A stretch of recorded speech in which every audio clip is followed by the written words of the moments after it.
At this time, please turn off all cell phones and quiet all babies. Emergency exits can be found on either side of the theater. Thank you for paying your taxes, and thank you for coming to the show.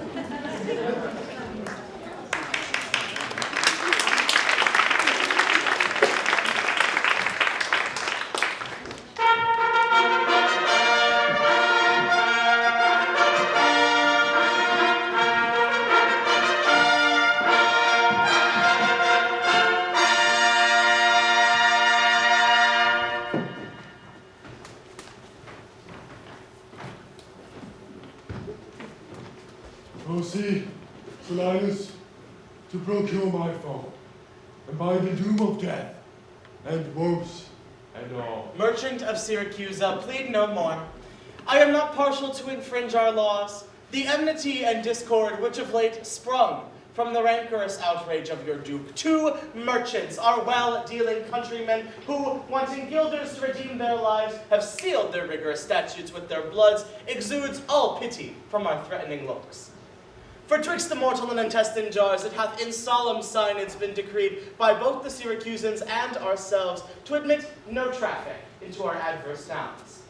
Nay, if any born at the Bay of Ephesus be seen at Syracusan marts and fairs, again, if any Syracusan born come to the Bay of Ephesus, he dies.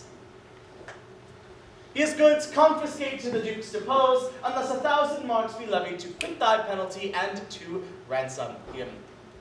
Thy substance, valued at the highest rate, cannot amount unto 100 marks. Therefore, thou art condemned to die. Yet, this my comfort. When your words are done, my woes end likewise with the evening sun. Well, Syracusan, say in brief the cause, why thou departs from thy native home, and for what reason thou camest to Ephesus. A heavier task could not have been imposed than I to speak my griefs unspeakable, yet that the world may witness that my end was wrought by nature, not by vile offense. I'll utter what my sorrows gave me leave. In Syracusa was I born and wed unto a woman happy but for me, and by me and not a happy man.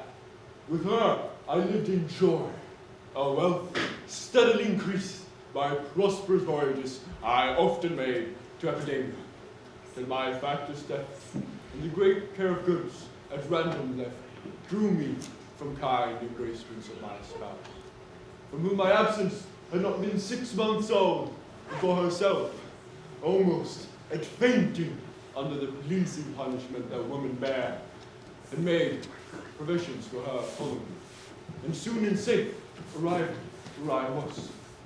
There had she not been long, but she became a joyful mother of 2 goodly sons, and which was strange, the one so like the other as could not be distinguished but by names. And at that very hour, in that self-same inn, a mean woman was delivering of such a burden. Male twins, both alike.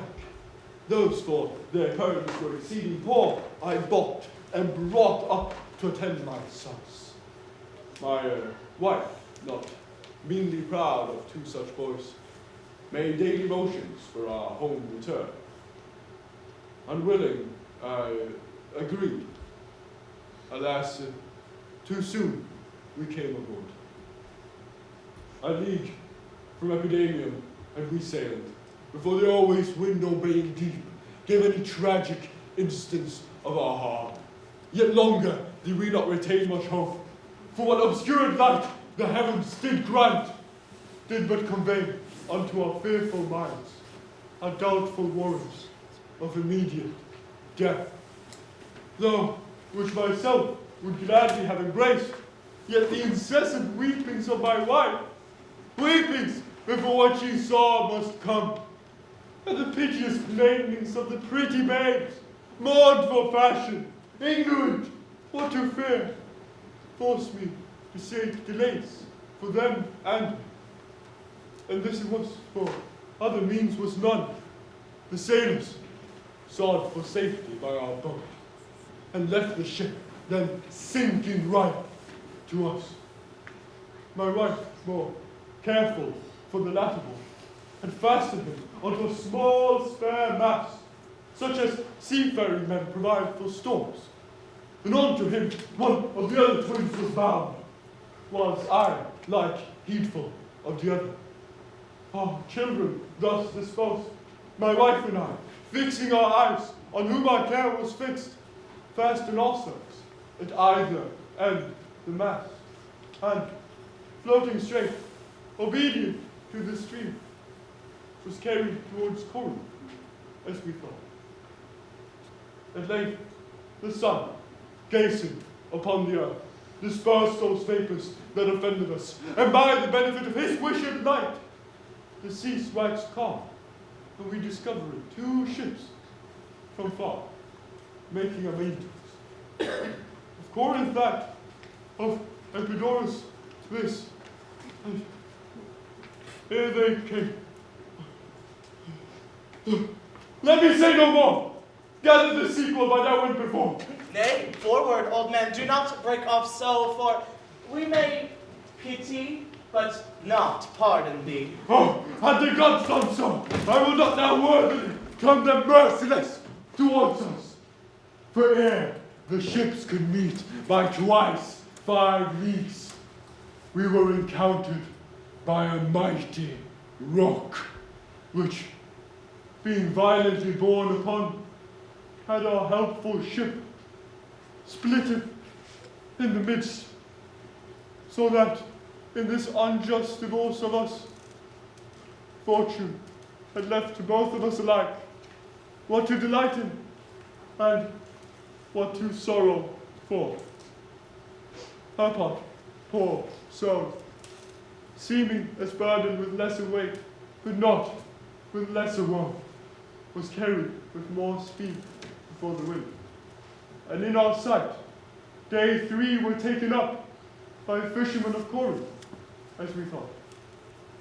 At length, another ship had seized on us, and, knowing whom their hap it was to save, gave healthful welcome to their shipwrecked guests, and would have wrecked the fishes of their prey, had not their bark been very slow of sail. And therefore, homeward did they bend their course. And thus have you heard me severed from my bliss, that by misfortunes was my life prolonged, to tell sad stories of my own mishaps. And for the sake of them thou sorrowest for, do me the favor to dilate in full what hath befallen them and thee until now. My youngest son, and yet my eldest care, at 18 years, became inquisitive after his brother, and importuned me, his attendant, so his case was like, reft of his brother, but retained his name, might bear him company in the quest for him, whom I labored of a love to see, yet hazarded the loss of whom I love. 5 summers have I spent in farthest Greece, roaming clean through the bounds of Asia, and coasting homeward, came to Ephesus, hopeless to find, yet loath to leave unsought, or that or any place that harbors men. But here will say the story of my life. Happy arrived in my timely death, could all my travels warrant me they live.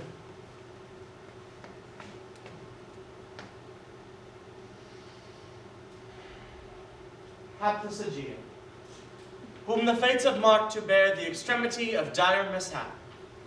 Now, trust me, were it not against our laws, against my crown, my oath, my dignity, which princes they may not disannul, my soul should sue as advocate for thee. And though thou art adjudged to the death, and passed sentence may not be recalled, but to our honor's great disparagement, yet I will favor thee in what I can.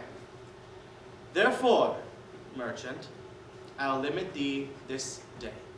To seek thy life by beneficial help, try all the friends thou hast in Ephesus, beg thou or borrow to make up the sum, and to live. If not, then thou art doomed to die. Jailer, take him into thy custody. I will, my lord. Hopeless and helpless, doth it ye unwend, but to procrastinate this lifeless end.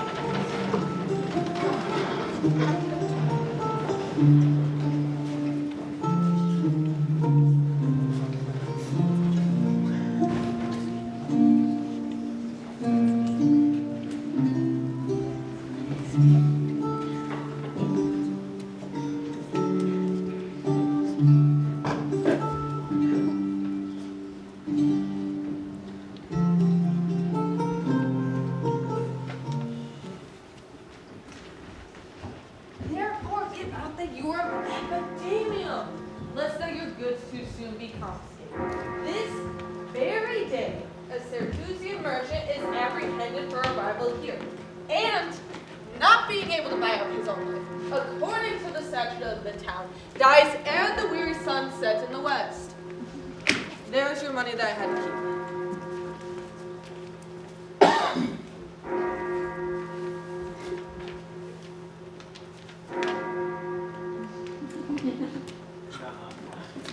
No.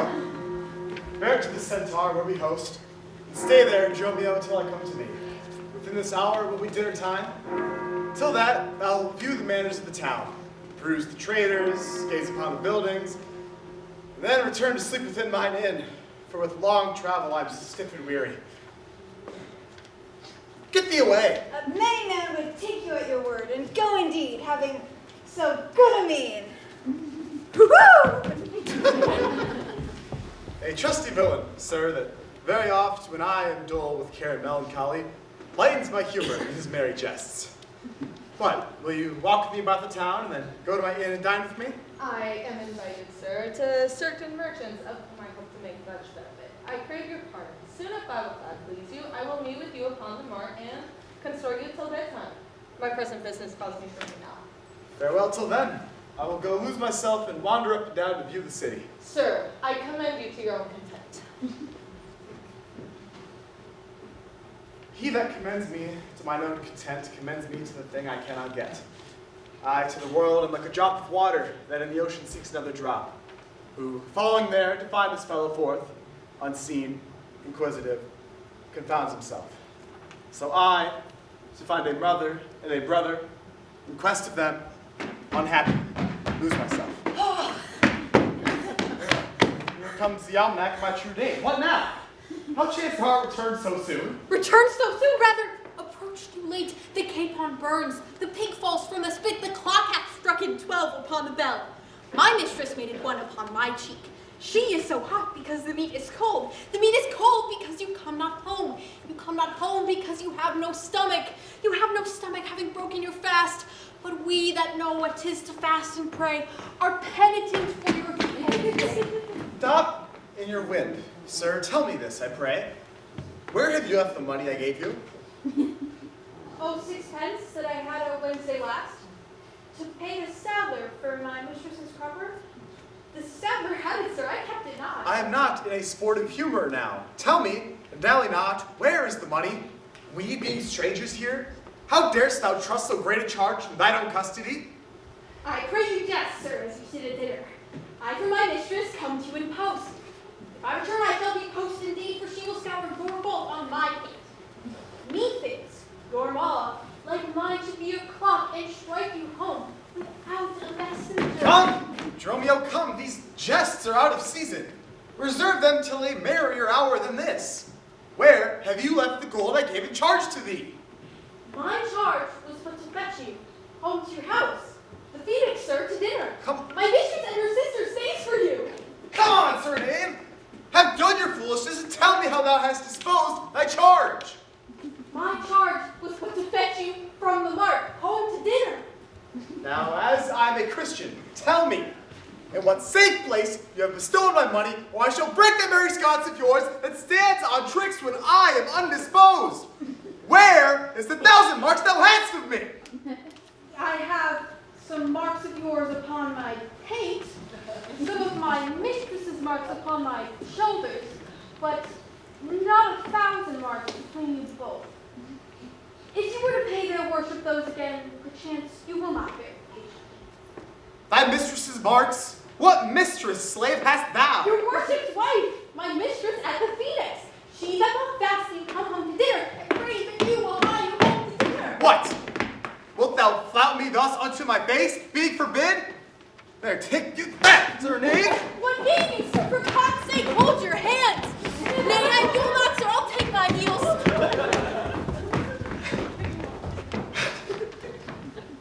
Upon my life, by some device or other, the villain is overwrought of all my money. They say this town is full of cozenage, as nimble jugglers that deceive the eye, dark-working sorcerers that change the mind, soul-killing witches that deform the body, disguised cheaters, parading mountebanks, and many such like liberties of sin. If it proves so, I'll be gone the sooner. Out to the centaur to go seek this slave. I greatly fear my money is not safe.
Time is their master. When they see time, they'll go or come. If so, be patient, sister. Why should their liberties than ours be more? Because their business still lies out a door. Look, when I serve him so, he takes it ill. Oh no, he is the bridle of your will. There is none but asses will be bridled so. Why headstrong liberty is lashed with woe. There is nothing more situate under heaven's eye, but hath his bound in earth and sea and sky. The beasts, the fishes, and the winged foals are their male subjects and at their controls. But man more divine, master of all these, Lord of the wide world and the wild watery seas, endued with intellectual sense and souls of more preeminence than fish and foals, are masters to their females and their lords. So let your will attend on their accord. This servitude makes you to keep unwed. Not this, but troubles of the marriage bed. Were you wedded, you would bear some sway? Ere I learn love, I'll practice to obey. How, if your husband starts some other Till wear? they come home again, I would forbear. Patience, unmoved! No marvel, though she pause, they can be meek that have no other cause. A wretched soul bruised with adversity. We bid be quiet when we hear it cry. But were we burdened with like weight of pain, as much or more we should ourselves complain. So thou that hast no unkind mate to grieve thee, with urging helpless patience would relieve me. But if thou left to see like ripe or wretch, this full-bladed patience in thee will be left. Well, I will marry one day, but to try. Here comes your man. Now is your husband nigh. Say, is your tardy master now at hand? Nay, he's at 2 hands with me, and that much we will. Say, didst thou speak with him? Knowst thou his mind? Aye, he told his mind upon mine ear. But sure his hand I scarce could understand it. Spake he so doubtfully thou couldst not feel his meaning? Nay, he struck so plainly I could too well feel his blows, and withal so doubtfully I could scarce understand them. But say, I prithee, is he coming home? It seems he hath great care to please his wife. Why, mistress, sure my master is born mad. Horn mad, thou villain! I mean, not cuckold mad, but sure, he is stark mad. When I desired him to come to dinner, he asked me for 1,000 marks in gold. "'Tis dinner time," quoth I. "My gold," quoth he. "Your meat doth burn," quoth I. "My gold," quoth he. "Will you come?" quoth I. "My gold," quoth he. "Where's the 1,000 marks I gave thee, villain?" "The meat," quoth I, "is burned." "My gold," quoth he. "My mistress," quoth I. "Hang up thy mistress. I know not thy mistress. Out on thy mistress." "Quoth who?" "Quoth my master." "I know," quoth he. "No house, no wife, no mistress. So that my errand, one to my tongue, I thank him. I bear home upon my shoulders, for in conclusion he did beat me there." Go back again, thou slave, and fetch him home. "Go back again and be new beaten home? For God's sake, send some other messenger." Back, slave, or I will break thy pain across. "And he will bless that cross with other beating. Between you I shall have a holy head." Hence, greedy peasant, fetch thy master home. "Am I so round with you as you with me, that like a football you do spurn me thus? You spurn me hence, and he will spurn me hither. If I last in this service, you must case me in leather." Why, how impatience lords in your face! His company must do his minions grace, whilst I at home starve for a merry look. Hath homely age the luring beauty took from my poor cheek? Oh, then he hath wasted it. Are my discourses dull? Barren my wit? If voluble and sure discourse be marred, unkindness blunts it more than marble hard. Do their gay vestments his affections bait? That's not my fault. He's master of my state. What ruins are in me that can be found by him not ruined? And I see the ground of my features, my decayed fair. The sunny look of his would soon repair. But too unruly, dear, he breaks the pale and feeds from home. Poor I am, but his stale. Self-harming jealousy, fie, beat it hence. Unfeeling fools can with such wrongs dispense. I know his eye doth homage otherwhere, or else would let it that he would be here. Sister, you know he promised me a chain. Would that alone, O love, he would detain so he would keep fair quarter with his bed? I see the jewel Augustana and will lose his beauty. Yet the gold that bites still, and often touching will wear gold. Yet no man that hath a name by falsehood and corruption doth it shame. Since then my beauty cannot please his eye, I'll weep what's left away and weep and die. How many fond fools serve mad jealousy?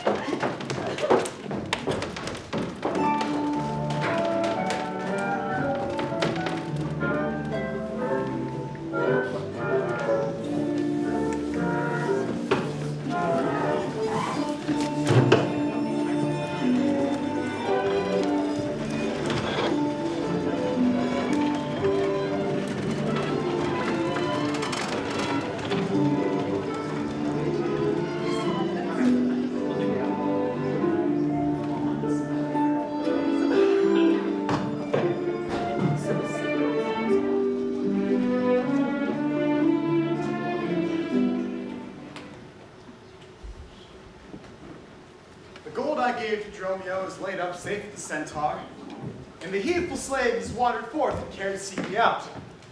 By computation in mine post report, I could not speak with Dromio since at first I sent him from the mart. See, here he comes. How now, sir? Is your merry humor altered? As you love strokes, so jest with me again. You know no centaur? You receive no gold? Your mistress said to have me home for dinner. My house was at the Phoenix. Wast thou mad that thus so madly thou didst answer me? What answer? Sir, when spake I such a word?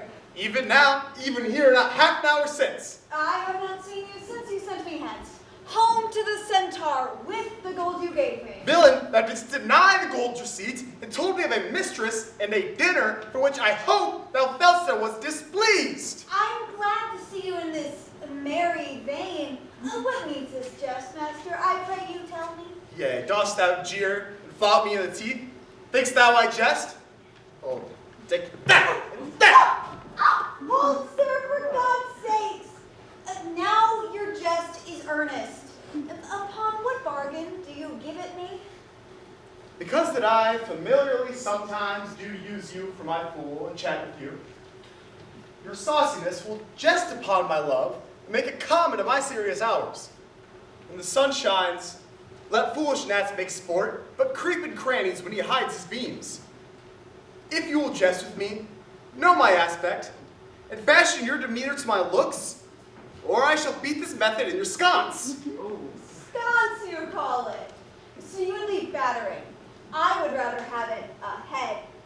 And you use these blows wrong. I should get a sconce for my head and ensconce it too. Or else I shall seek my wit in my shoulders.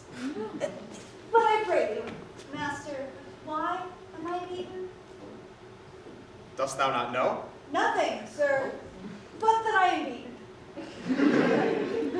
Shall I tell you why? Aye, sir, and wherefore? For they say every why hath a wherefore. Why, first, for flouting me, and then wherefore for urging it the second time to me. Was there ever any man thus beaten out of season, when in the why and wherefore there is neither rhyme nor reason?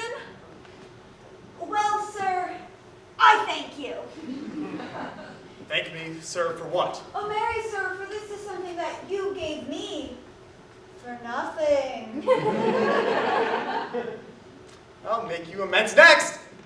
Give you nothing for something. But say, sir, is it dinner time? No, sir, I think the meat wants that I have. In good time, sir, what's that? Basting. Well, sir, then 'twill be dry. If it be, sir, I pray you eat none of it. Your reason? Lest it make you choleric, and purchase me another dry basting. Well, sir, learn to jest in good time. There is a time for all things. I durst have denied that before you were so choleric. By what rule, sir? Marry, sir, by a rule as plain as the plain bald pate of Father Time himself. Let's hear it. There is no time for a man to recover his hair that grows bald by nature. May he not do it by fine and recovery? I am pay fine for a periwig and recover the lost hair of another man. Why is time such a negative hair, being, as it is, so plentiful an excrement? Because it is a blessing he bestows on beasts. And what he hath scanted men in hair, he hath given them in wit. Why, but there's many a man hath more hair than wit. Not a man, but of he that hath the wit to lose his hair. Why, thou didst include hairy men, plain dealers without wit. The plainer dealer, the sooner lost. Yet he loseth it in a kind of jollity. For what reason? For two reasons, and sound ones too. Nay, not sound, I pray you. Sure ones then. Nay, not sure anything falsing. Certain ones then. Name them. The one, saving the money that he would spend in tiring. The other, that at dinner they should not drop into his porridge. You would all this time have proved there is no time for all things. Marry and did, sir. Namely, in no time to recover hair lost by nature. But your reason is not substantial why there's no time to recover. Thus I mend it. Time himself is bald. And therefore, to the world's end will have bald followers. I feel to be a bald conclusion. Soft, who wafts us yonder?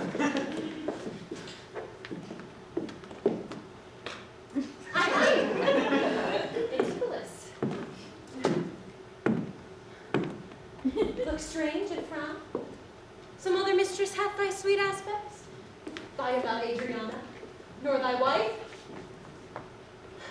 The time is but thou unurged that never words were music to thine ear, that never object pleasing in thine eye, that never touch well welcomed to thy hand, that never meat sweet savored in thy taste, unless I spake or looked or touched or carved to thee?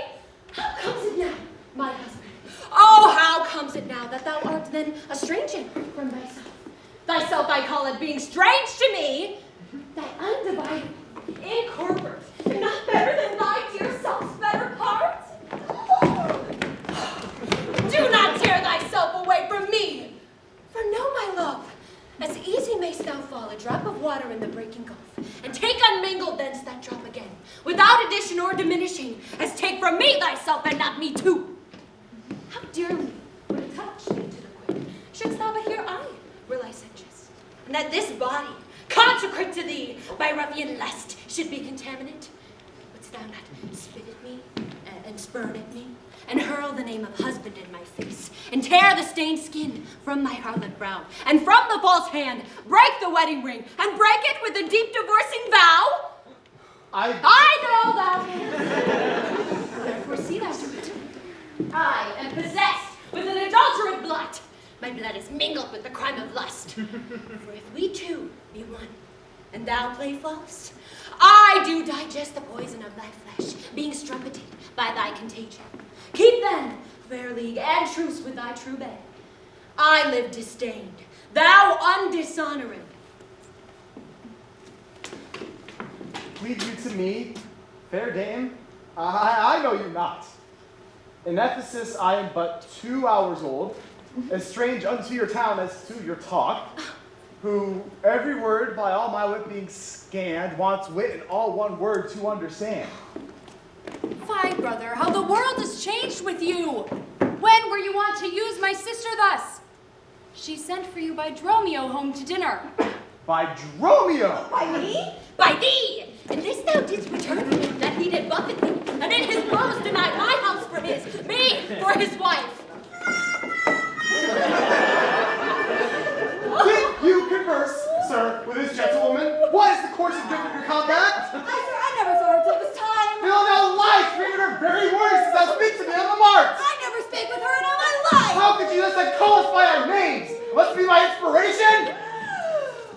How did you reason with your crafty, to counterfeit thus grossly with your slave, betting him to thwart me in my mood? Be it my wrong you are from me exempt, but wrong not that wrong with a more contempt.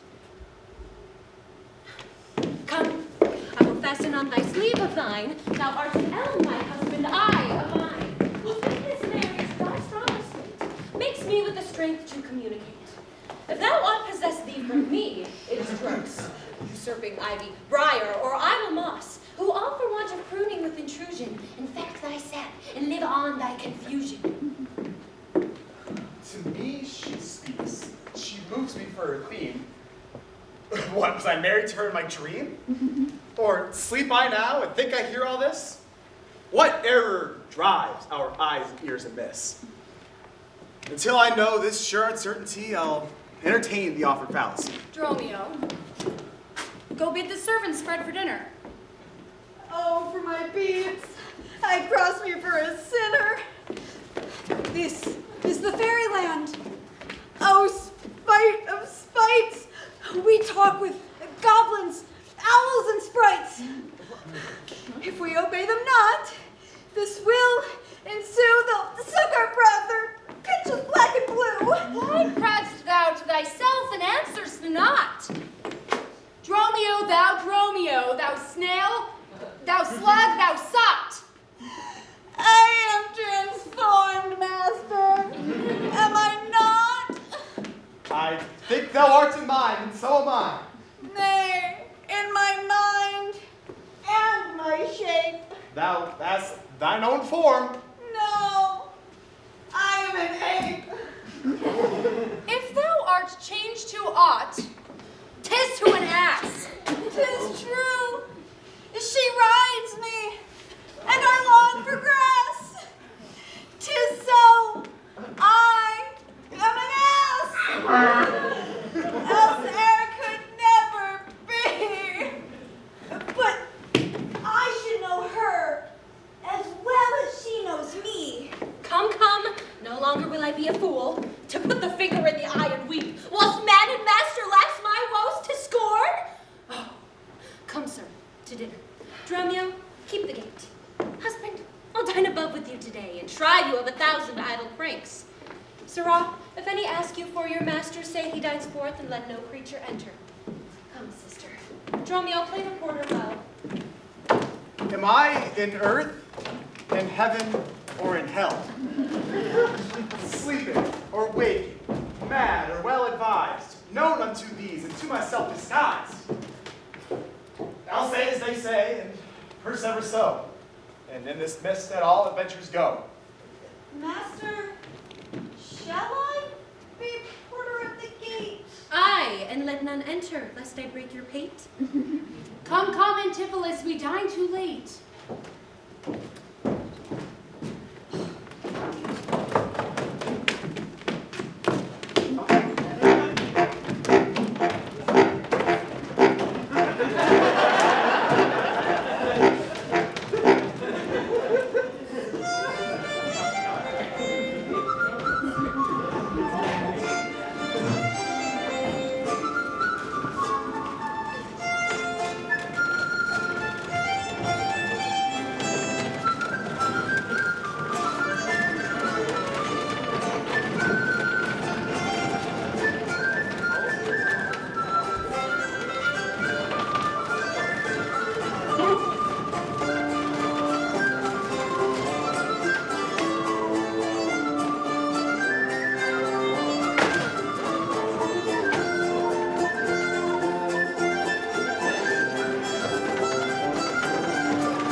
Angelo, you must excuse us all.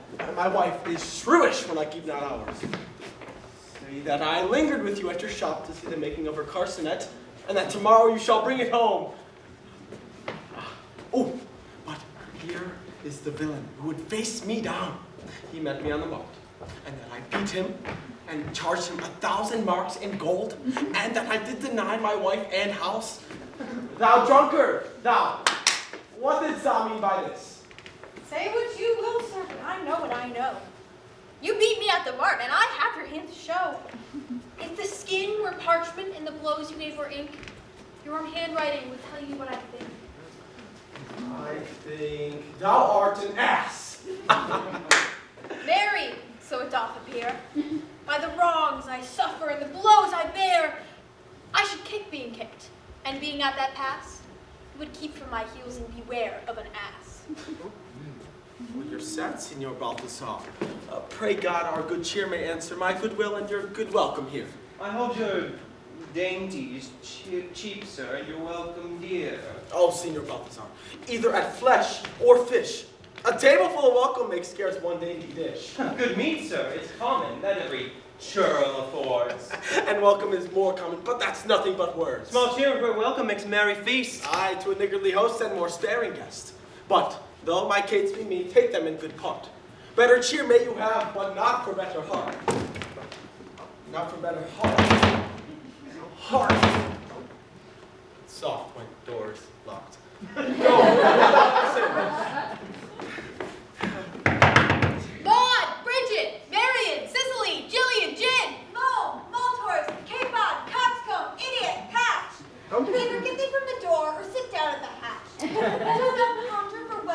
thou callest for such store when one is one too many? Go, get thee from the door. What hatch is made our porter? My master stays in the street. Let him walk from whence he came, lest he catch cold on's feet. Who walks within there? Oh, open the door! Aye, sir. When and you'll tell me wherefore. Wherefore? For my dinner I have not yet dined today. Nor today here you must not. Come again when you may. What art thou that keeps me from the house which I owe? The porter for this time, sir, and my name is Dromio. Oh, villain! Thou hast stolen both mine office and my name. The one ne'er got me credit, the other mickle blame. If thou hast been Dromio today in my place, thou wouldst have changed thy face for a name or thy name for an axe. What a coil is there, Dromio? Who are those at the gate? Let my master in loose. Faith, no, he comes too late, and so tell your master. Oh Lord, I must laugh. How about you with a proverb? Shall I set in my staff? Have at you with another. That's when, can you tell? If thy name be called Loose, Loose thou hast answered him well. Do you hear you, minion? You'll let us in, I hope. I thought to have asked you. And you said no. So come help, well struck, there was blow for blow. Thou baggage, let me in. Can you tell for whose sake? Master, knock the door hard. Oh, let him knock till it ache. You'll cry for this, minion, if I beat the door down. Oh, what needs all that? And a pair of stocks in this town.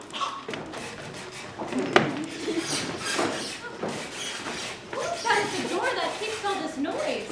By my troth, your town is troubled with unruly boys. Are you there, wife? You may have come before. Your wife, sir knave. Go, get you from the door. If you went in pain, master, this knave would go sore. Here is neither cheer, sir, nor welcome. We would fain have either. In debating which was best, we shall part with neither. They stand at the door, master. Bid them welcome hither. There's something in the wind that we cannot get in. You would say so, master, if your garments were thin. Your cake here is warm within. You stand out here in the cold. It would make a man mad as a buck to be so bought and sold. Go fetch me something. I'll break up the gate. Break any breaking here, and I'll break your next cake. A man may break a word with you, sir. And words are but wind. I am breaking in his face, so he break it out behind. It seems thou wants breaking. Out upon thee, hind. Here's too much. Out upon me, I pray thee, let me in. I would fall on no feather and fish on no fin. I'll break in. Go, borrow me a crow. A crow without feather? Master, mean you so? For a fish without fin, there's a fowl without feather. If a crow help us in Sirrah, we'll pluck a crow together. Get thee gone. Fetch me an iron crow. Have patience, sir! Oh, let it not be so. Herein you war against your reputation and draw within the compass of suspect the unviolated honor of your wife.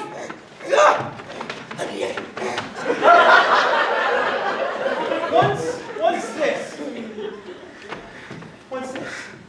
your long experience of her wisdom, her sober virtue, years, and modesty plead on her part some cause to you unknown, and doubt not, sir, but you will well excuse why at this time the doors are made against you. Be ruled by me. Depart in patience, and let us the tiger all to dinner. And about evening, come yourself alone to know the reason of this strange restraint. If by strong hand you offer to break in now in the stirring passage of the day, a vulgar comment will be made of it, and that supposed by the common route against your yet unguarded estimation, that may with foul intrusion enter in and dwell upon your grave when you are dead. Slander lives upon succession forever. How's it where it gets possession? You have prevailed. I'll depart in quiet, and in despite of mirth mean to be merry. I know a wench of excellent discourse, pretty and witty, wild and yet too gentle. There we will dine. This woman that I mean my wife, but I protest, without desert hath oftentimes upbraided me withal. To her we will to dinner. Get you home. Fetch the chain by this, I know 'tis made. Bring it, I pray you, to the Porpentine, for there's the house. That chain will I bestow, be it for nothing but to spite my wife upon mine hostess there. Good sir, make haste. Since mine own doors refuse to entertain me, I'll knock somewhere else to see if they'll disdain me. I'll meet you at that place some hour hence. Do so. This jest shall cost me some expense.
husband's office?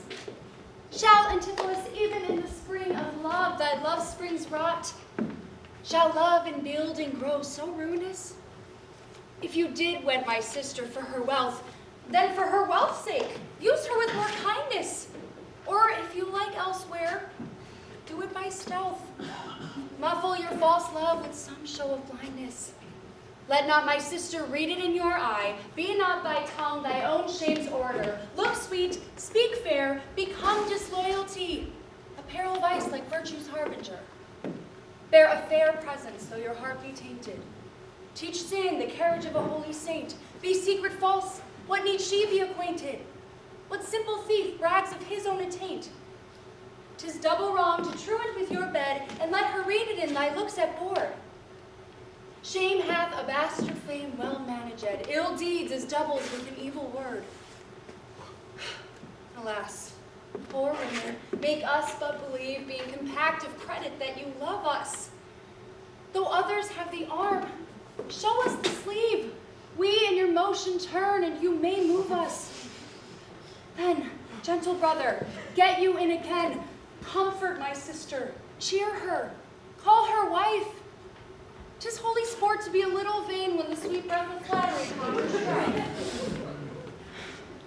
Sweet mistress, what thy name is, else I know not, nor by what wonder you do hit of mine. Less in your knowledge and your grace you show not that our earth's wonder more than earth divine. Teach me, dear creature, how to think and speak. Lay over earthly growth conceit, smothered in errors, feeble, shallow, weak, the full meaning of your words deceit.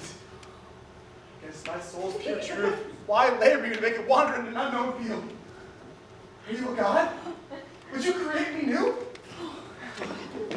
Transform me, then, and to your power I'll yield.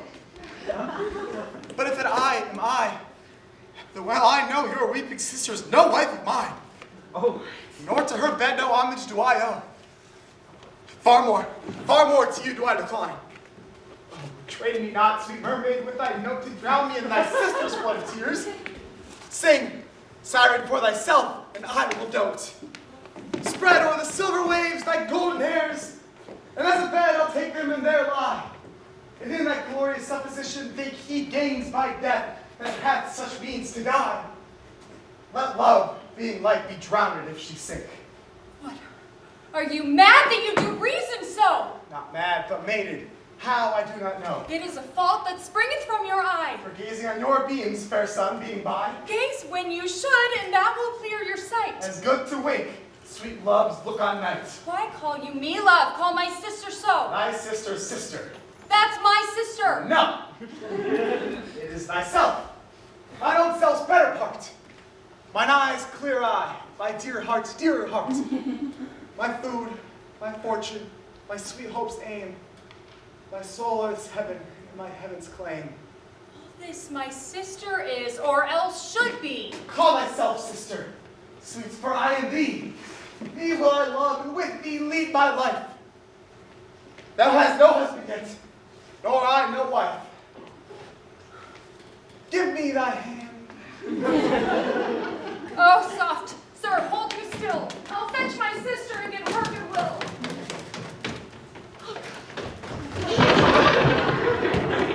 Why, how now, Dromio? Where runnest thou so fast? Master, do you know me? Am I Dromio? Am I your man? Am I myself? Thou art Dromio, thou art my man, thou art thyself. I am an ass.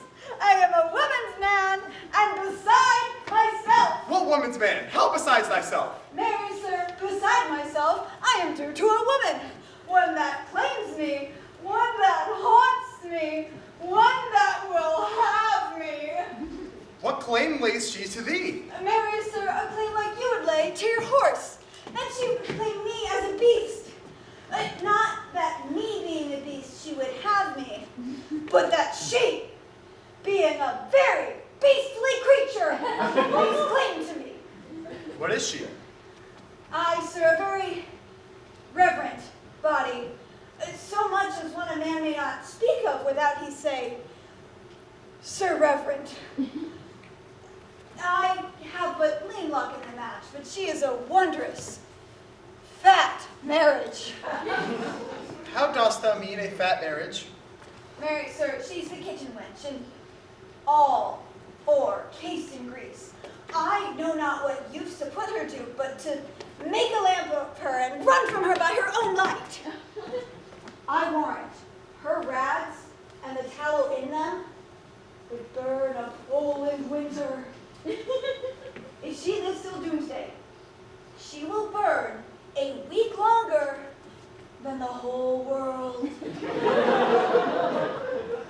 What complexion is she of? White, like my shoe, but her face nothing like so clean kept. For why? She sweats. A man can go over shoes in the grime of it. That's a fault that water will mend. Nay, 'tis ingrained. Noah's flood could not do it. What's her name? Nell, sir, but her name in 3/4, that's NL and 3/4, would not measure her from hip to hip.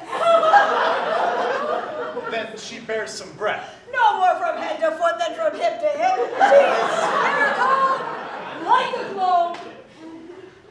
I could find out countries in her. Where in her body stands Ireland? In her buttocks. I found it up by the bogs. Where Scotland? I found it by the Baroness, hard in the palm of her hand.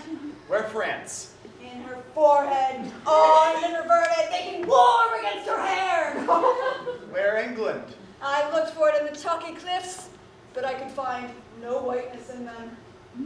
I guess it stood in her chin, by the salt room that ran between France and it.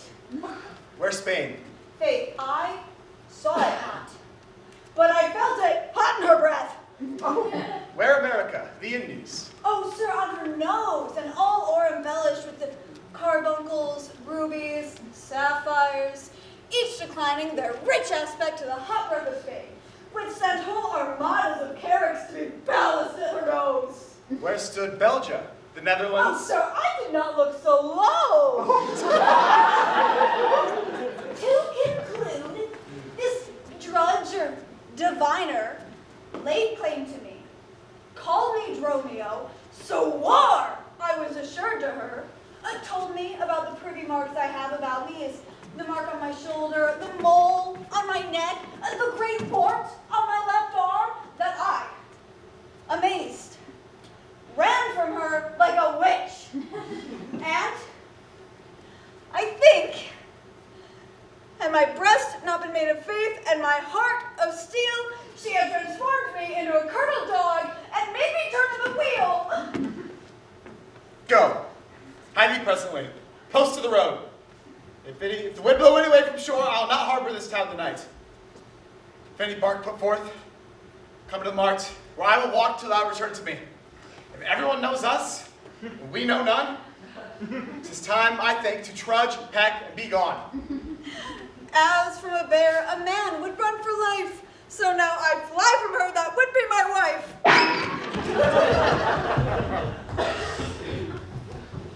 There's none but witches do inhabit here. Therefore, 'tis high time that I were hence. She that doth call me husband, even my soul doth for a wife abhor. But her fair sister, possessed with such gentle sovereign grace, with such enchanting presence and discourse, it almost made me traitor to myself. Lest myself be guilty to self-wrong, I'll stop mine ears to the mermaid's song. Master Antipholus! Master Antipholus! Aye, that's my name. I know, sir. Well, here's the chain. I thought to obtain you at the appointed time. The chain unfinished bid me stay thus long. What is your will, sir, that I shall do with this? Well, what please yourself, sir? I have made it for you. Made it for me? Sir, I bespoke it not.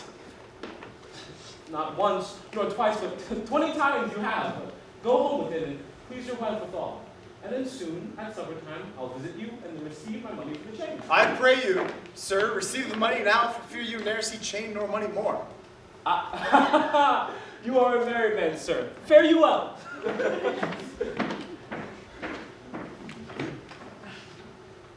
But I should think of this, I cannot tell. But this I think, there's no man is so vain that would refuse so fair an offered chain.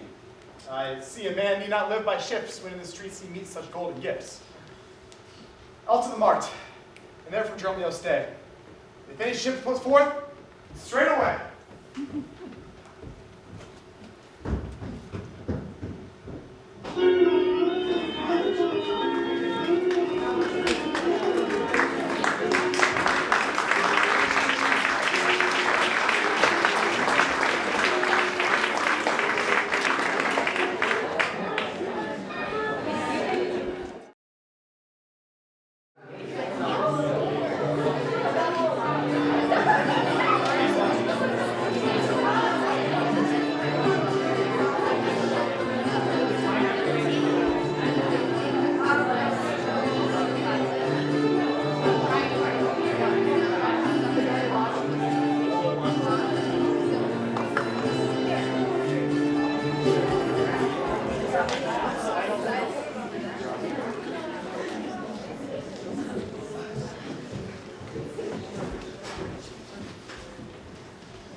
Pentecost the summer's due, and since I have not much importuned you, nor now I have not, for that I am bound to Persia and want guilders for my voyage. Therefore, make present satisfaction, or I'll catch you by the officer. Even just the sum that I owe to you is going to me by Antipholus. In the instant that I met you, he had of me a chain. At 5 o'clock, I shall receive the money for the same. Please, if you walk with me down to his house, I will discharge my bond, and thank you too. And that labor may you save. See where he comes. Well, I go to the goldsmith's house. Go thou and buy a rope's end. That will I bestow amongst my wife and her confederates for locking me out of my doors by day. But soft, I see the goldsmith. Get thou gone. Buy thou a rope and bring it to me. I buy £1,000 a year. I buy a rope. May as well hold up that trust to you. I promised at your presence and the chain, but neither chain nor goldsmith came to me. Be like you thought our love would last too long if we're not chained together and therefore cannot. Saving your merry humor, here's a note. How much a chain weighs to the utmost carat, the fineness of the gold, and chargeful fashion, which doth amount to 3 odd ducats more than I stand indebted to this gentleman. I pray you, see him present this charge, for he is bound to see and stays before it. I am not present with the furnished money. Besides, I have some business in the town. Good sir, take the stranger to my house, and with you take the chain, and bid my wife disperse the sum on the receipt thereof. Perchance I'll be there as soon as you. Then you'll bring the chain to her yourself. No, better continue until I come not time enough. Well, sir, I will have you the chain about you. And if I'm not, sir, I hope you have, or else you may return without your money. Nay, come. I pray you, sir, give me the chain. Both wind and tide stands for this gentleman, and I, to blame, have held him here too long. Good Lord, you use his dalliance to excuse your breach of promise to the porpentine. I should have chid you for not bringing it, but like a shrew you first begin to brawl. The hour steals on. I pray you, sir, dispatch. You hear how he importunes me. Give me the chain. Why, give it to my wife and fetch your money. Hey, come. You know I gave it to you even now. Either send the chain or send by me some token. Fine. Now you run this humor out of breath. Come, give me the chain. I pray you, let me see it. My business cannot book the stallions. Say will you answer me or no. If not, I'll have him attached by the officer. I answered you. What should I answer you? The money they owe me for the chain. Why, I owe you none till I receive the chain. You know I gave it to you half an hour since. You gave me none. You wrong me much to say so. And you wrong me more, sir, in denying it. Consider how it stands upon my credit. Well, sir, arrest him at my suit. I do, and charge you in the Duke's name to obey me. This touches me in reputation. Either consent to pay this sum for me, or I attach you by this officer. Consent to pay thee that I never had? Arrest me, foolish fellow, if thou darest! Arrest him, officer! Spare my brother in this case if he should scorn me so.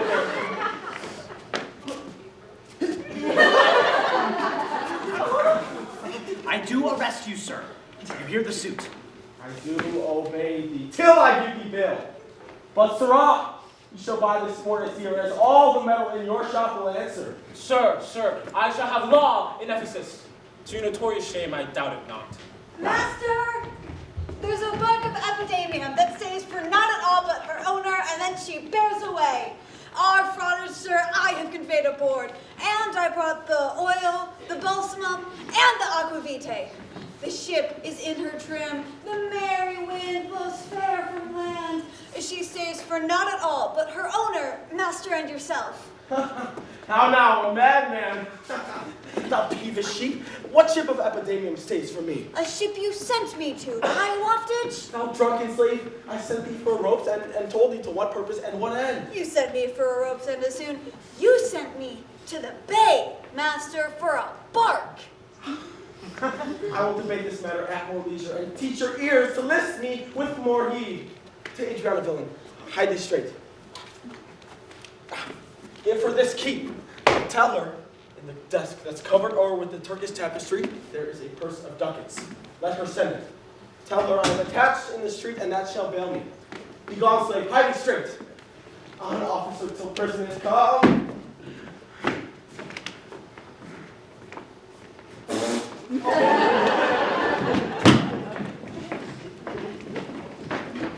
So, Adriana, but that is where we dined.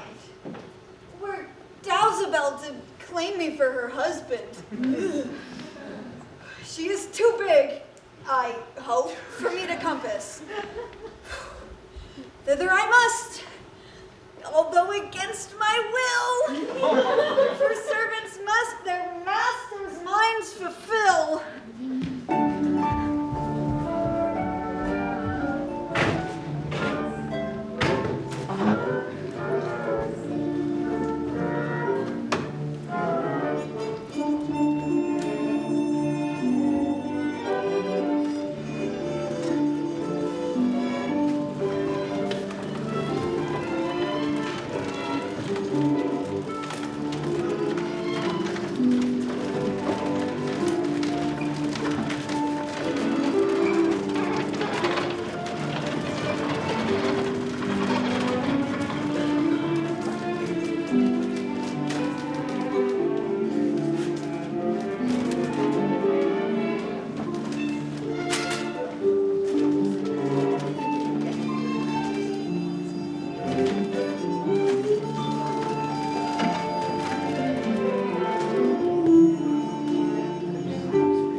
impatience meets thou in this case of heart's meteors tilting in his face?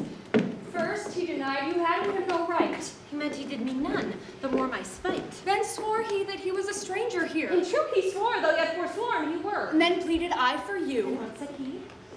The love I begged for you, he begged of me. What persuasion did he tempt thy love? With words that in an honest suit might move. First he did praise my beauty, and my speech. Did speak him fair? Have patience, I beseech. I cannot, nor I will not hold me still. My tongue, though not my heart, shall have his will. He is deformed, crooked, old, and sere, ill-faced, worse-bodied, shapeless everywhere. Vicious, ungentle, foolish, blunt, unkind, stigmatical, and making worse in mind. Who would be jealous then of such a one? No evil lost is wailed when it is gone. I think him better than I say, and yet would hear in others' eyes were worse. Far from her nest the lapwing cries away. My heart prays for him, though my tongue do curse. Here, go. The desk, the purse. Sweet that make haste. How hast thou lost thy breath? Thy running fast. Where is thy master, Dromio? Is he well? No, he is in tartar limbo. Worse than hell. A devil in everlasting garment hath him. One whose hard heart is buttoned up with steel. A fiend, a fairy, pitiless and rough. A wolf, nay, worse. A fellow all in buff. A back friend, a shoulder clapper. He that countermands the passages of alleys, creeks, and narrow lands. A hound that runs counter and yet draws dry foot well. He that before judgment carries poor souls to hell. Why, men, what is the matter? I do not know the matter. He is rested on the case. What? Is he arrested? Tell me at whose suit. I know not whose suit he is arrested well, but it is a case all in buff. That I can tell. Will you send him, mistress, redemption? The money in the desk? Oh, go, fetch it, sister. This I wonder at, that he, unknown to me, should be in debt. Tell me, is he arrested on a band? Not on a band, but a stronger thing. A chain. Chain, do you not hear it ring? What, the chain? No, the bell. It was 2 ere I left him, and now the clock strikes 1. The hour's come back. That did I never hear. Oh, yes, if any hour meets a sergeant, he turns back for very fear. As if time were in debt.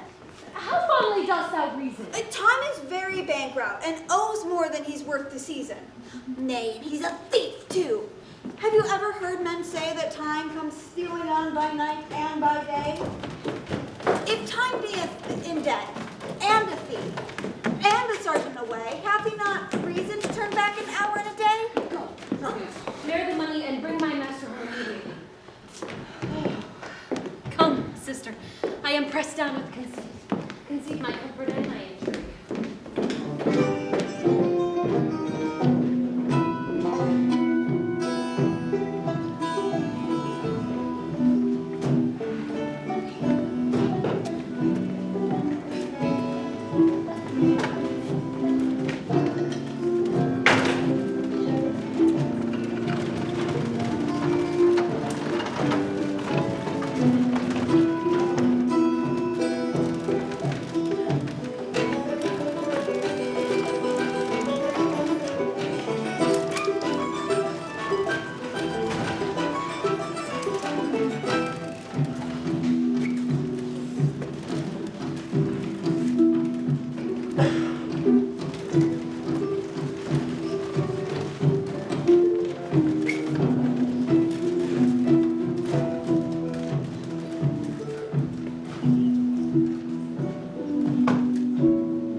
doth salute me as if I were their well-acquainted friend, and everyone doth call me by my name. Some tender money to me, some invite me, some give me thanks for kindnesses, some offer me commodities to buy. Even now a tailor called me in his shop and showed me silks that he had bought for me, and therewithal took measure of my body. Sure, these are but imaginary wiles and Lapland sorcerers inhabit here. Master! Here's the gold you sent me for. What? Have you got the picture of old Adam New Apparel? What gold is this? What Adam dost thou mean? Oh, not the Adam that keeps the paradise, but he that keeps the prison. He that went into the calf's skin that was killed for the prodigal. He that came behind you, sir, like an evil angel that bid you forsake your liberty. I understand thee not. No? Why, 'tis a plain case. He that came up like a bass viol in a case of leather. The man, sir, that when gentlemen are tired, gives them a sob and rests them. He that takes pity on decayed men and gives them suits of durance. He that sets out to do more exploits with a mace than a Morris pike. What, that means an officer? Aye, sir, a sergeant of the band. He that brings any man to answer that breaks his band. One that sees a man going to bed and thinks, God will give you good rest. Well, sir, there rests in your foolery. Is there any ship to put forth tonight? May we be gone? Why, sir, I brought you word an hour since the bark expedition put forth tonight. And then you were hindered by the sergeant for tarry of the hoy delay. Here are the angels you sent to redeem you. Fellow is distracted, and so am I. And here we wander in illusions. Some blessed power deliver us from ends. Well met, Mr. Tiflis. I see you found the goldsmith now. Is that the chain you promised me? Satan avoid! I charge thee, tempt me not! Yes, this is Mr. Satan. It is the devil! Nay, she is worse. She is the devil's dam. And here she comes in the habit of a light wench. And there goes wench is saying, God damn me! That's as much to say as, God make me a light wench! It is said that they appear to men like angels of light. Light is an effect of fire. Fire will burn, ergo, light wenches will burn, come not near her! You are mad and you are marvelous, Mary, sir. Will you go please? We'll mend our dinner here. Master, if you do, expect spoon meat, or else beseek a long spoon. Why, Dromio? Why, he must have a long spoon that must eat with the devil. Avoid that deed! What toss of you supping? Thou art dead, you are always sorceress! I conjure thee to leave me and be gone! Give me or for my time in the chain you promised and I'll be gone, sir, not trouble you. Many devils would ask for carrot, of a nail, a hair, a drop of blood, a rush, a pin, a nut, a cherry stone, but she, more covetous, would have a chain. Master, be wise, and if you give it her, the devil will shake the chain and frighten us with it! I pray you, sir, the chain or else the ring. I hope you do not mean to cheat me so. Avaunt, thou witch!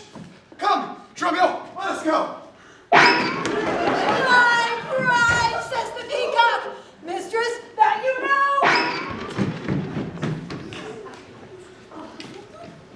I see now without a doubt in Tiflis is mad.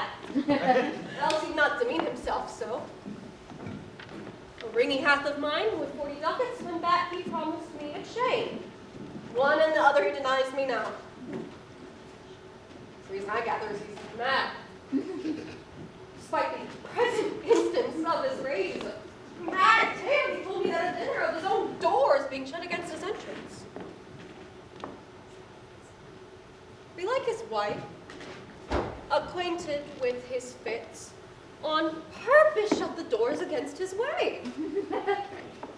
My way is now hie home to his house to tell his wife that being lunatic, he came into my house and took perforce my ring away.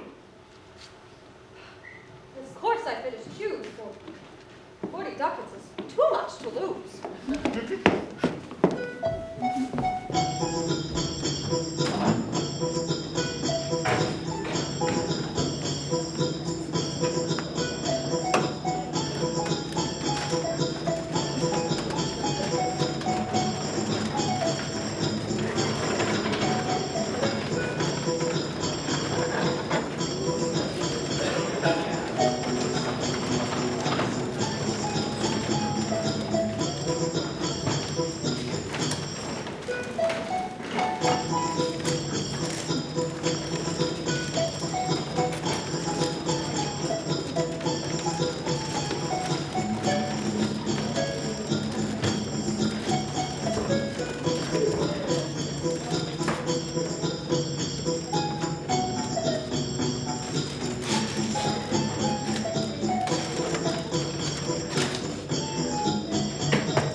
Hear me not, man, I will not break away.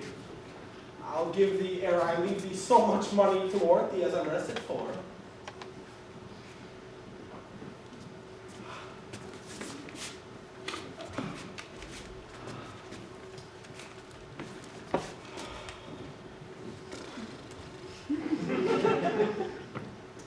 My wife. My wife. She'll not lightly hear the I should be attached to emphasis. I tell you, 'twill sound harshly on her ears. No? Okay. Here comes my man. I think he brings the money. How now, sir? Have you done I sent you for? Here's that. I warrant you'll pay them all. But where's the money? Why, sir, I gave the money for the rope. 500 ducats? Villain, for a rope? I'll serve you, sir. 500 at that rate. To what end did I bid thee hide thee home? To a rope's end, sir, and to that end I am returned. To that end, I welcome you. No! Oh, gosh!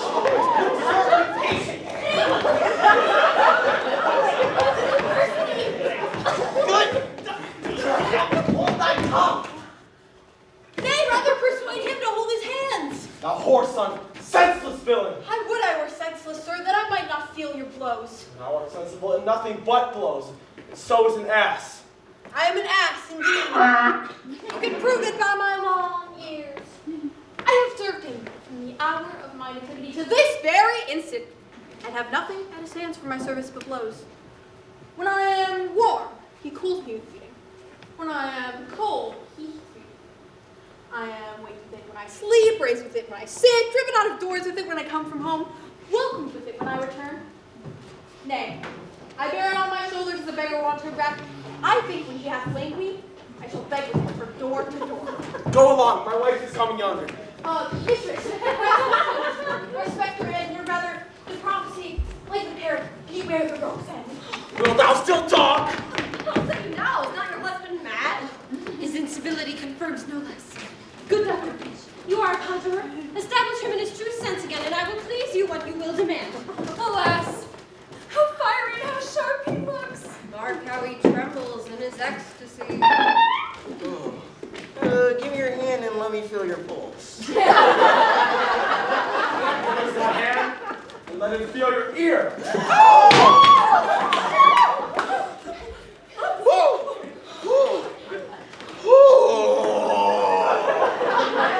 I charge thee, Satan!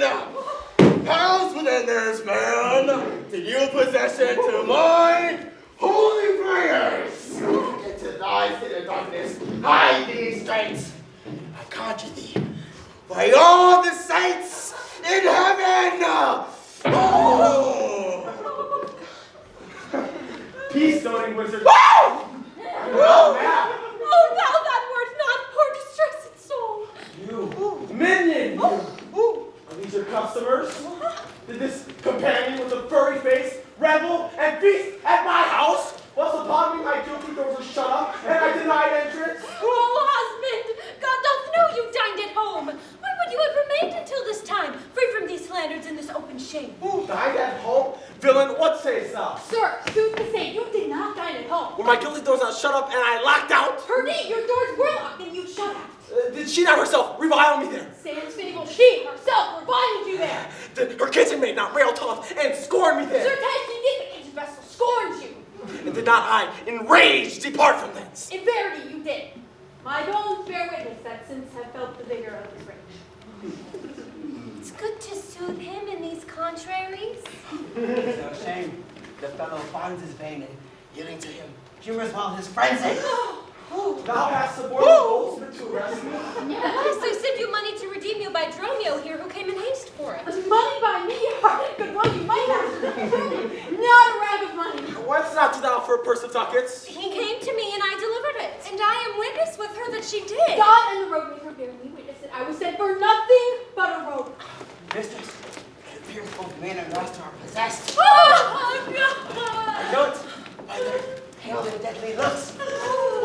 They must be bound and hanged in some dark room. Say, wherefore dost thou lock me for today? And why dost thou deny the bag of gold? I did not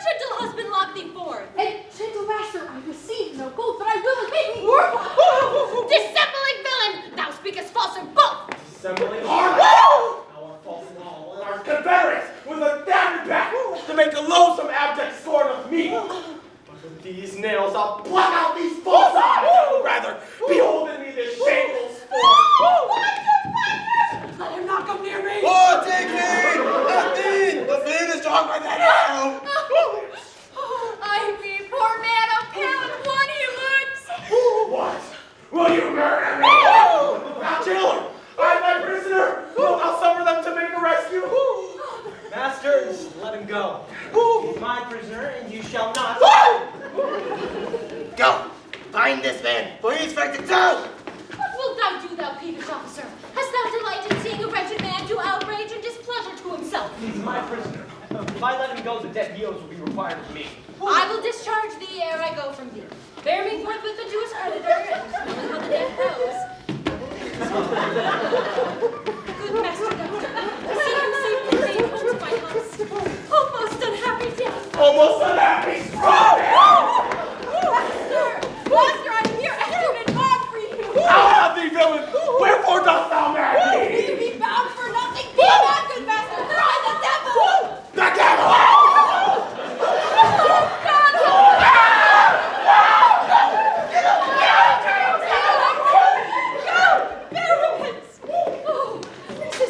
Sister, go you with me. Say, now who suit is he arrested? One Angelo, goldsmith. Do you know him? I know the man. What is the sum he owes? 200 ducats. Say,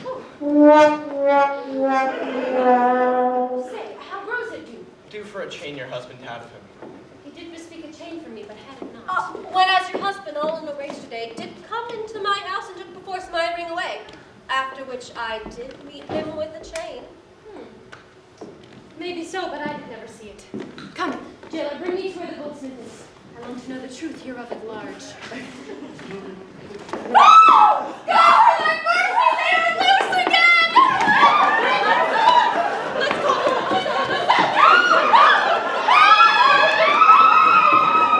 Away! They'll kill us all!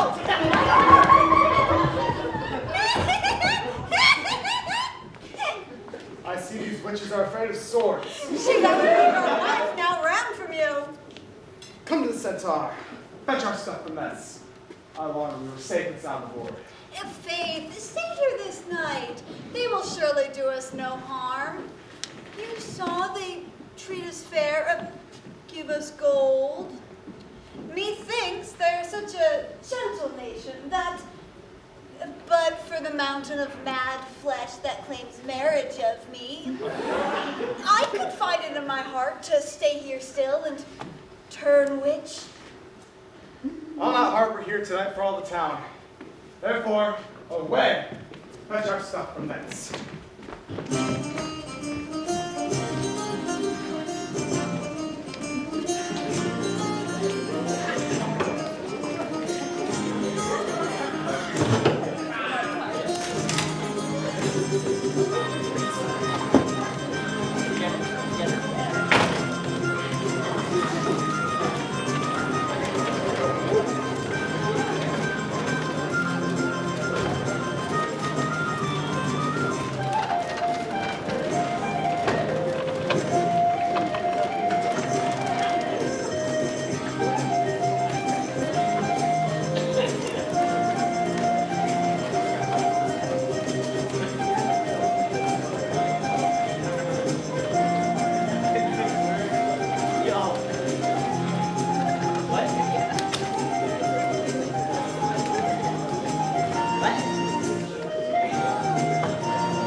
though he most dishonestly doth deny it.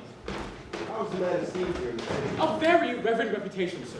Of credit infinite, highly beloved, second to none that lives in the city. His word might bear my wealth at any time. Speak soft. Yonder, as I think, he walks. And and that self-chain about his neck which you forswore most monstrously to have. Good sir, draw near me. I'll speak to him. Senior Antipholus! I wonder much how you put me to such shame and trouble, and not without some scandal to yourself. With circumstances so to deny this chain that you now wear so openly. Besides the charge, the shame, imprisonment, you've done wrong to this my honest friend, who, but for staying on our controversy, has hoisted sail and put to sea today. This chain, can you deny it? I think I have, sir. I never did deny it. Yes, that you did, sir, and forswear it too.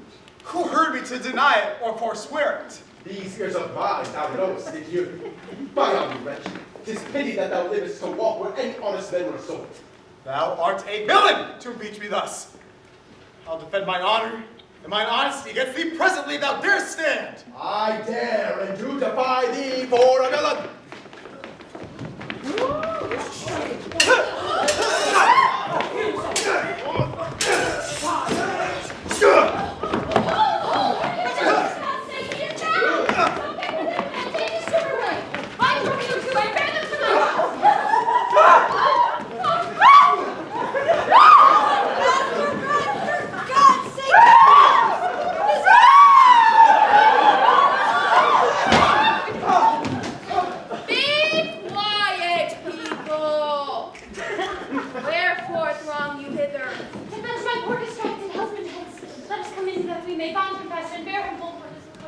I knew he was not in his perfect wits.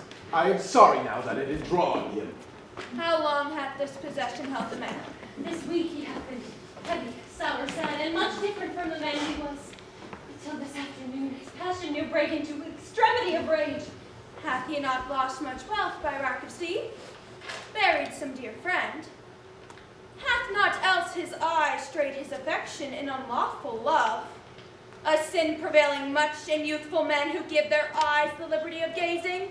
Which of these sorrows is he subject to? To none of these, except it be the last, namely some love that drew him off from home. You should for that have reprehended him. Why, so I did. I was not rough enough. As roughly as my modesty would let me. Happily in private. And in assemblies too. I, but not enough. It was the copy of our conference. In bed he slept, not for my urging it, and board he fed, not for my urging it alone. It was the subject of my theme. In company I often glance at it. Still, I did tell him it was vile and bad. And thereof came it that the man was mad. The venom clamors of a jealous woman, poisons more deadly than a mad dog's tooth.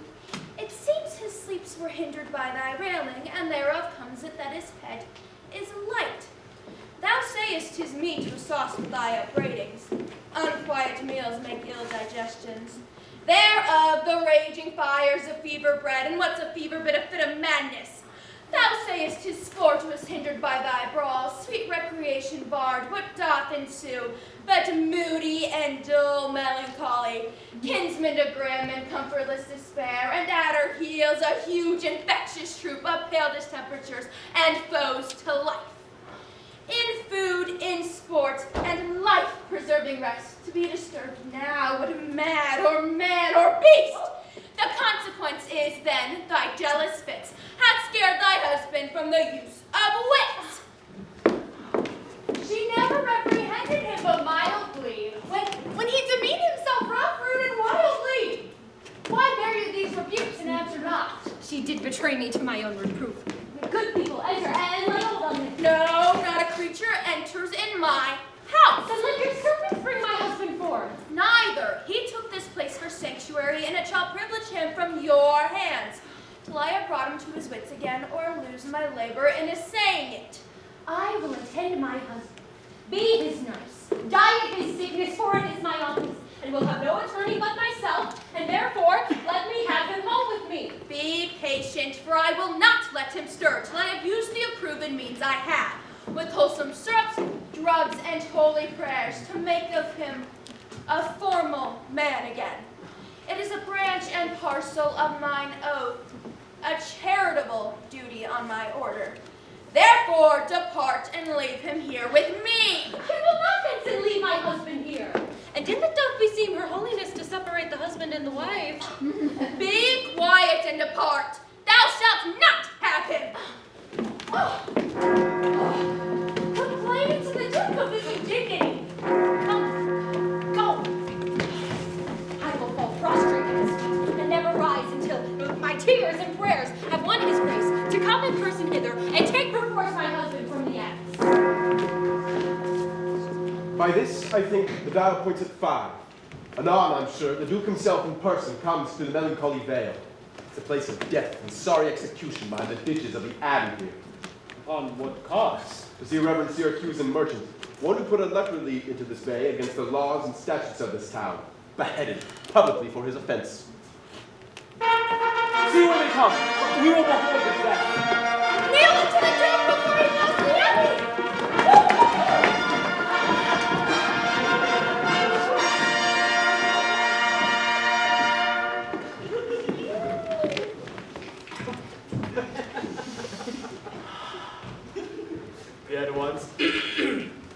Yet once again proclaim it publicly.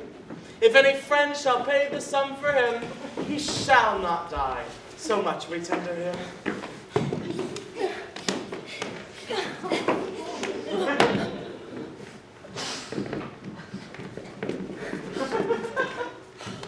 Justice! Most sacred Duke, against the abbess. She is a reverend and a virtuous lady. It cannot be that she hath done thee wrong. May it please your grace, my husband, Antipholus, who I made lord of me and all I had, at your important letters this ill day, a most outrageous fit of madness took him, that desperately he hurried through the streets, with him his bondman, all as mad as he, doing displeasure to the citizens, by rushing into their houses, bearing men's rings, jewels, anything his rage did like. Once did I get him bound, whilst to take orders for the wrongs I went, that here and there his fury had committed. Anon, I wot not by what strong escape, he broke from those that had the guard of him, and with his mad attendant and himself, each one with earful passion, with drawn swords, met us again, and madly bent on us.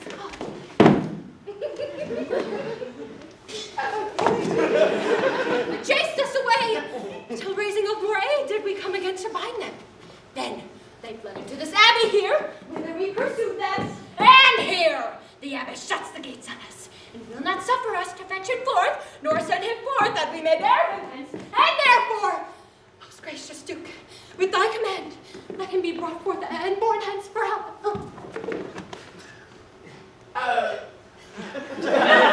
What? Long since thy husband served me in my wars, and I unto thee engaged a prince's work. When thou didst make him master of thy bed, to do him all the grace and good I could. Go, some of you, knock at the abbey gates, and bid the lady abbess come to me. I will determine this before I stir.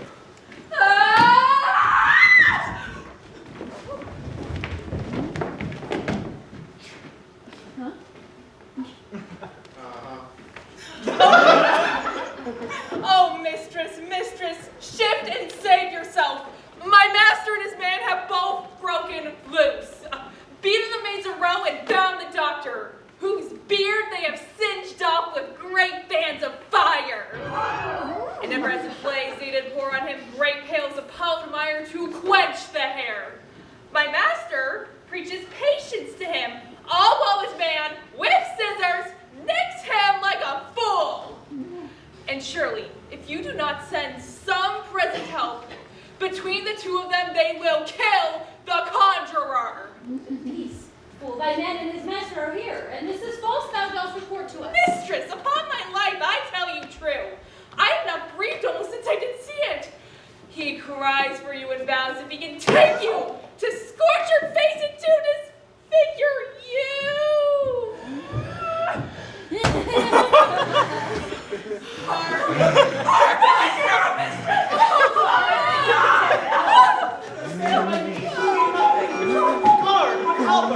I it is my husband. Witness you that he is born about invisible. Even now we house him in the abbey here, and though he's there, has thought of human reason. Justice!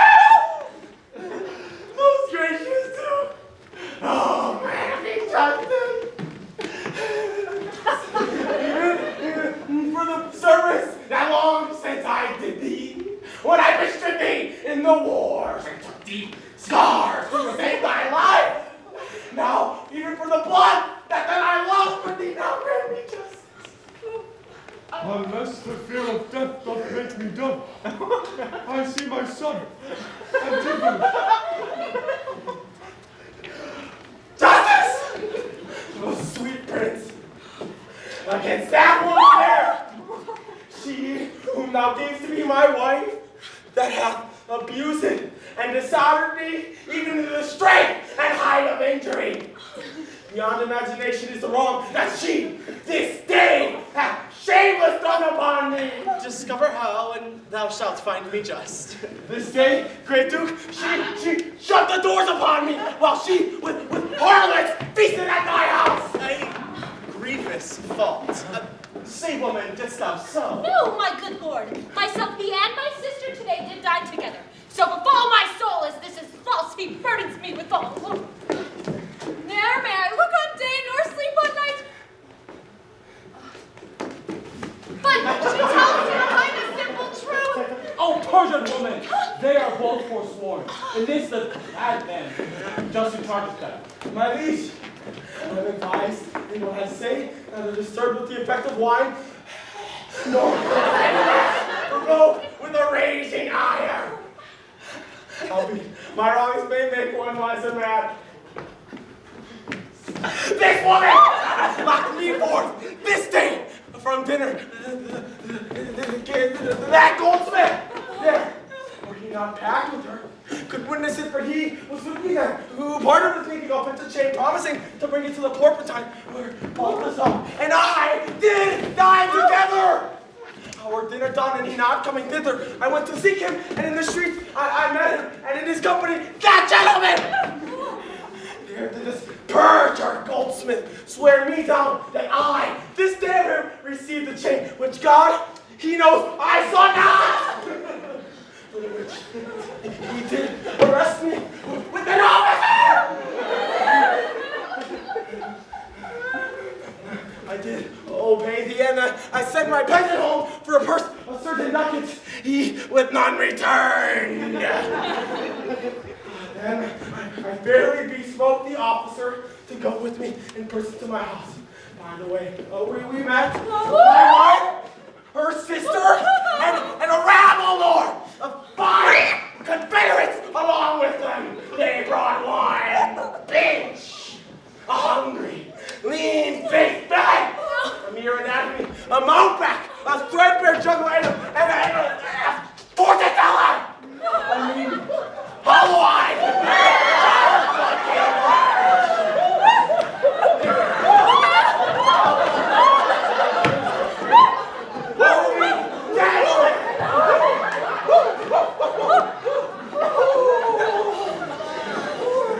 Then, all together, they fell upon me, bound me, and bore me thence in a dark and dankish room.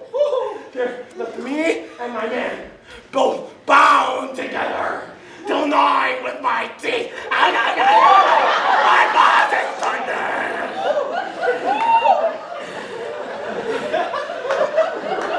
I gained my freedom, and immediately ran into your grace, whom I beseech to give me ample satisfaction for these deep shames and these great indignities.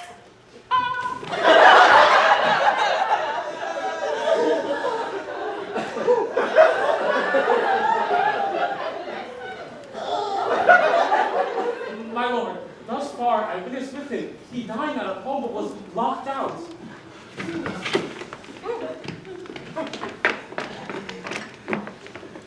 But he had a chain of him, or no? He had, my lord. But when he ran in here, these people saw the chain about his neck. Besides, I will be sworn these ears of mine, heard you confess that you had it of them before you first were sworn on the moss. And thereupon I drew my sword on you, and then you fled to this abbey here, from whence I think you are come by there. I never came within these abbey walls, nor did thou ever draw thy sword upon me. I never saw the chain, so help me heaven.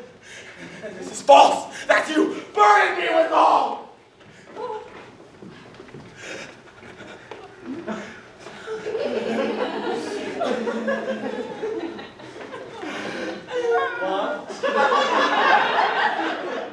An intricate and impeach is this.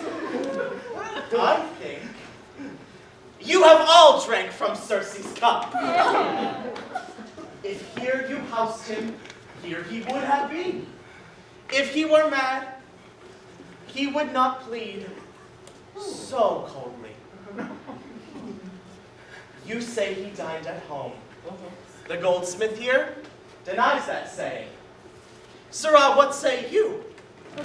Sir, he dined with her there at the Corbin Cottage.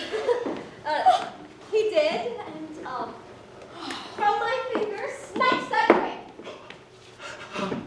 'Tis true, my liege, this ring that I had of hers.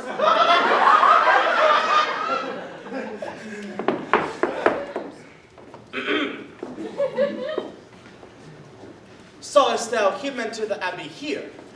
Sure as I see the grace, my liege. Why, this is strange. Go, call the abbess hither. I think you are all mated or stark mad. Most mighty Duke! Vouchsafe me speak a word.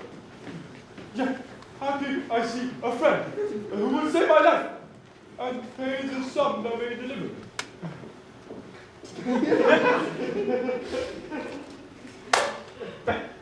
Speak freely, Syracusan, what thou wilt.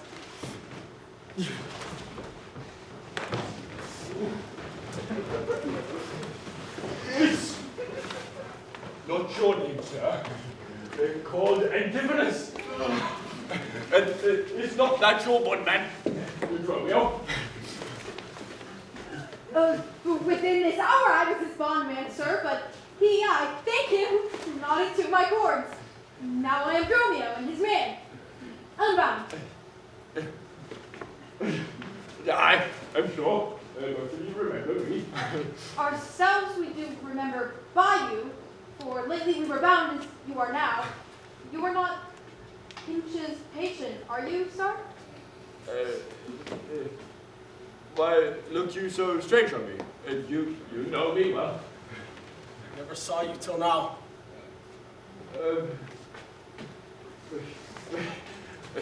Grief has changed me since you saw me last. And care flowers with time's decrepit hand. If it is strange features in my face. But tell me yet, dost thou not know my voice? Neither. Romeo, nor thou? No, nor I.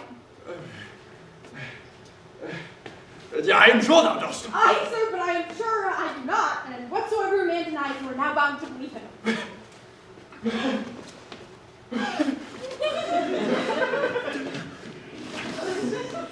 Not know my voice.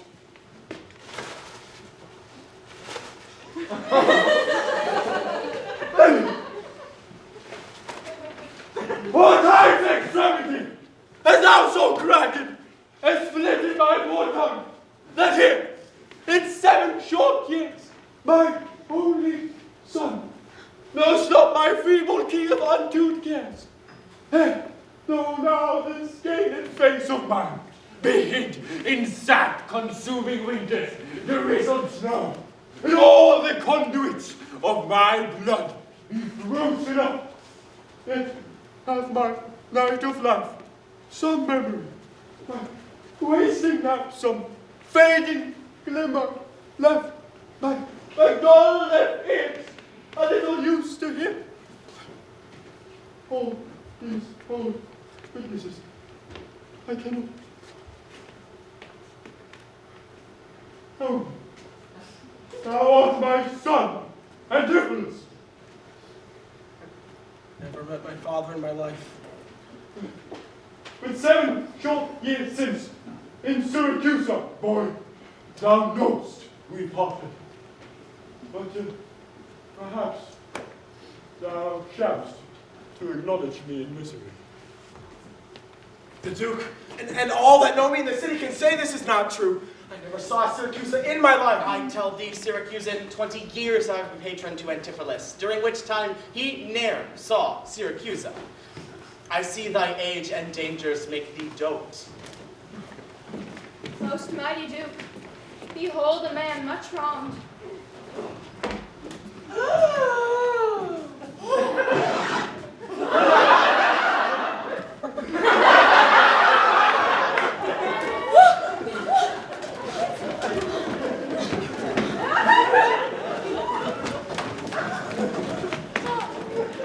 I see two husbands. Mine eyes deceive me.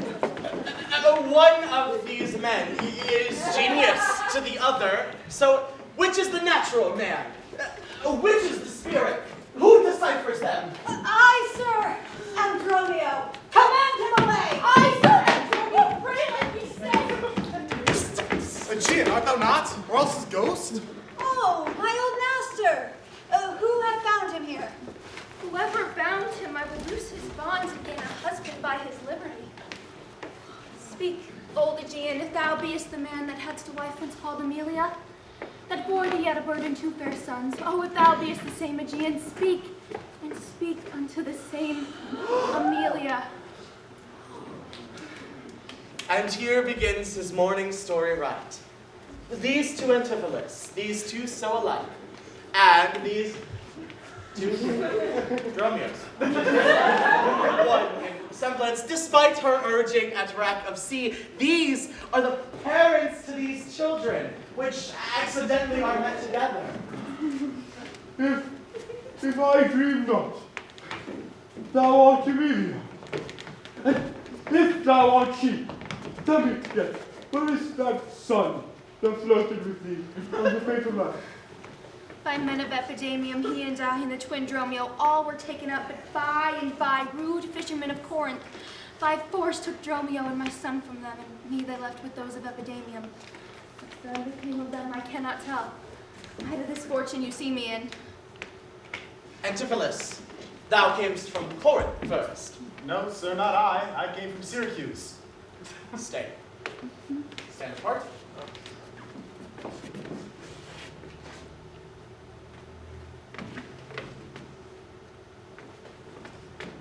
I tell not which is which. I came from Corinth, your most gracious lord. And I with him. Brought to this town by that most famous warrior took men upon, your most renowned uncle. Which of you two did dine with me today? I, gentle mistress. And are you not my husband? No, I say nay to that. And so do I, yet did she call me so. And this fair gentlewoman, her sister here, did call me brother.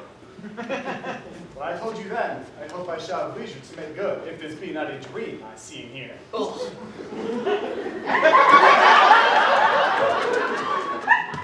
And that, sir, is the change you had.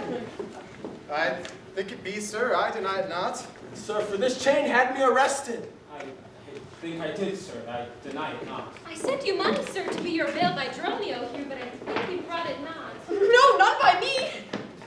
This purse of ducats, I received from you. And Dromio, my man, did bring them me.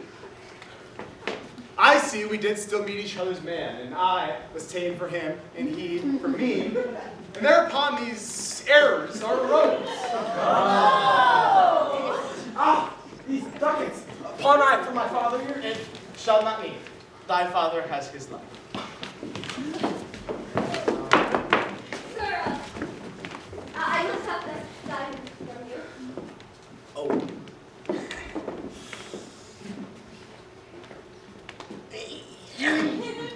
Here, and thanks for my good cheer.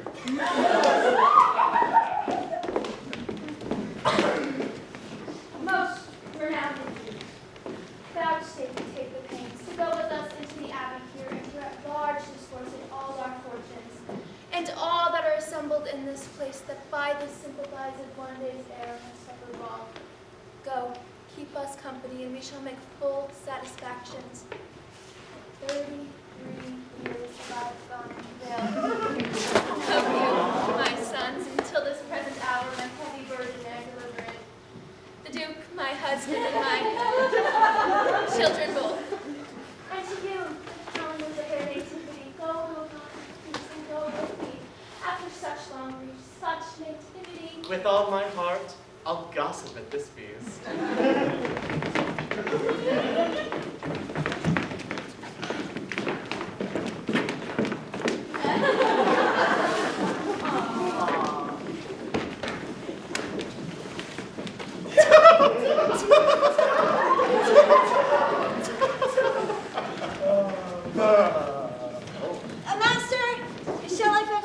shipboard. Dromio, what stuff of mine hast thou on? Your stuff that lay host at the Centaur. Speaks to me. I am your master, Dromio. Go with us. Who looks at it not? Embrace thy brother there. Rejoice with him.